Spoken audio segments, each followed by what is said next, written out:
James Holder for IFL TV in association with Macklin's Jim Marbella. With me, I've got the former British, European, and three-time world title challenger Mike Murray. What's happening, Mike? You all right? Good, thanks, mate. Yeah, not European. Good. Was it? Did you have a Commonwealth? Commonwealth, yeah. Sorry, yeah, excuse yeah. me. With me, I've got the British, former Commonwealth, and three-time world title challenger Mike Murray. Yeah. Get there in the end. Don't want to claim to anything I've never had, so. That's fair enough. Can't argue with that. Matchroom, you're here. You're a new signing. Everything seems to be pushing forward for you now. How good does it feel to have this moment come? Yeah, it's it's brilliant. I mean, it's great to be with someone like Matchroom. Obviously, the platform they deliver with Sky is unbelievable. But I've kind of obviously had a great relationship with my old promoters, Golden Gloves. So and I can't say enough good things about them. I was with a great promoter, and now I'm with a great promoter. But the good thing is about these is obviously all my fights are at home and the local, which is great. I mean, you've had it hard. If anyone's had it hard, you have. You've had 3 world title shots on the road against probably 3 of the toughest champions around at that given time. Do you feel now, with the Matchroom and the support, that Eddie could be looking to get you home advantage in some of these fights? Yeah, hopefully. I mean, if that happens, then that'd be great. But I don't mind a trip. If anything comes up abroad, I'll be over in a flash. But I just want the big fights. Yeah, I just want the big fights, and the way the domestic scene is at 168 is absolutely unbelievable. We've got some great fighters, some true world class fighters and world champions. We've got James DeGALE, obviously Carl Froch, but I think he's going to retire myself personally. But you've got James DeGALE and obviously George Groves, who's a great fighter who I believe will win that world title when he gets his chance. So, and that's not. That's only them 3. There's loads of others, obviously Paul Smith, Rocky Fielding, Callum Smith. Obviously, Rocky's my mate, and Smigger and Callum, to be honest with you. But the division's absolutely buzzing, and it's great to be involved and involved in that division, and they're the type of fights I'm looking for, the world title fights, and obviously they're going to be at home if they do come along. So I'm just happy to be with Matchroom. I'm happy to be back fighting. Everybody's just gone nuts for tickets. Like, it only got announced the other day, but everyone's buzzing with it just being down the road from me in Liverpool. So yeah, the fact that I'm fighting over there, regular, building my profile and fighting at home now is great. I mean, you fought on terrestrial TV on Channel 5 last time out. That was fantastic. Yeah. Great performance for yourself against Golovkin. I think you take a lot of credit from that. Did you struggle to get to the 160? What is the need to move up when you look to be at 160 so comfortable? Because, well, there's 2 things really. One is me and my team have always knew that my future lies at 168, because taking them last couple of pounds off, it's kind of we can just feel strength and power just drizzling away from us, like, as you're taking them last couple of pounds off. So we've always knew our future was at 168 for me to reach my true potential, but it's just about the politics of boxing. It was just about whether I was going to get another shot at 160, and I didn't want to start fighting again at 160, waiting along for another chance to, waiting about for another chance to come along when that might never happen. With the politics of boxing, and for me to start enjoying boxing, it was about fighting at home, moving up in weight, and getting with a top local promoter. And there's no better platform and no better promoter over there than Matchroom and Eddie. So yeah, it's exciting times for me at the minute, and I'm looking forward to it.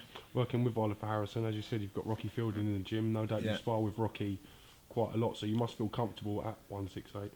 Yeah, I mean, to be honest with you, when I'm training and when I'm sparring, is the weight I would be sparring as a super middleweight.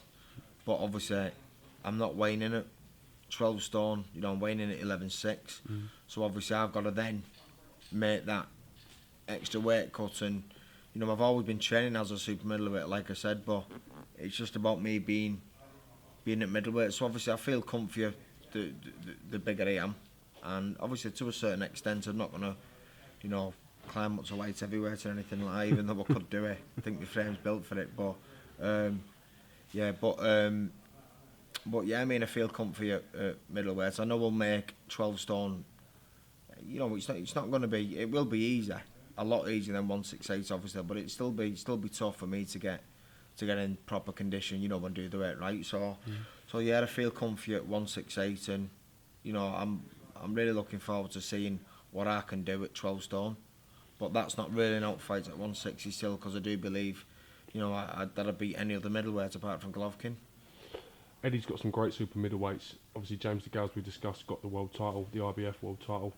Before you get to that level, will you be looking to test yourself at super middleweight? So maybe a couple of 10 rounders before you push on. Yeah, world, I mean, world to level? be honest, yeah, when I spoke to Eddie last week, he said like when you're looking at fighting, and I said mid to late July, like, you know, that's the kind of the camp I've given myself what I'm looking at fighting. So we said, would you not consider fighting at end of June? So obviously, with it being round the corner on my doorstep and me itching to get out, you know, I'm chomping at the bit.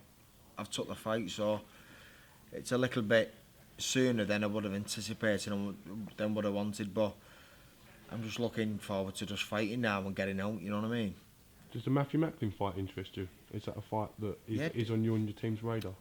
I'll be honest with you, there's unless that was good money, there's nothing, you know, there's nothing in that fight for me, nothing at all. If there was good money, obviously, then no, it can definitely happen. Like I said, I can and will make 160, but you know, Macklin's not on my radar at all, and he's not been for quite a while, to be honest. No doubt you'll have one eye on the winner of Groves versus BADOU Jack, which looks to be a cracking fight, and hopefully George Groves can bring the world title home. Yeah, definitely. Like I just said, I rate George Groves. I think he'll win that fight. I've not seen much of the lad who he's fighting, but like I said, I rate Groves. I think he's a good fighter. So I've kind of obviously only ever kept my eye on the middleweight, you know, the middleweight champions and who's fighting for what and how things are gonna turn about. But now I've obviously got to start looking at super middleweight. So I'll definitely be keeping a close eye on that fight, and you know, all the other super middleweights out there. You know, I'm at this weight now. I'm fully established as a middleweight, and it's about me trying to prove myself as a super now, which no doubt I'm going to do. Said you've had a fantastic career so far at middleweight. The only thing I think was lacking was getting that decision. I thought you won in Germany, I thought you won in Argentina, yeah, and I thought you come against an absolute freak of nature in Monte Carlo, to be honest. I really do. So hopefully you get a chance, whether it be at 160 or 168, to deliver yourself that dream. You know? Yeah, I'll definitely get the chance, mate. And it's obviously something I've always dreamt about. You know, it's the ultimate. It'll just put the icing on the cake now. Me, you know, becoming world champion. But to be honest with you, it's not the be all and end all for me. I want to be in big fights. I want to secure my family. The way politics of boxing work, it doesn't always work the way like that. You know what I mean? So there's world champions out there now who I know I can beat, but I'll never get a chance to do that, you know, so it's politics, but it's just about me, you know, doing the best I can for my family, and that's what I'm doing. So, you know, if I don't get a world title, when I retire, if I'm not crowned world champion, then obviously I'll be a little bit gutted, but, you know, as long as my family's good, I'm good, so no worries, no regrets. You know, you've got a short career, you've got to do what's financially right for yourself. That's it, mate. And for your team, why you got the opportunity. Yeah, exactly. Martin, listen, I wish you the best of luck with your journey, top man. James. And Cheers, I mate. hope everything works out for you, mate. Thanks a lot, mate. Appreciate Thank you, bro. it. Cheers, mate.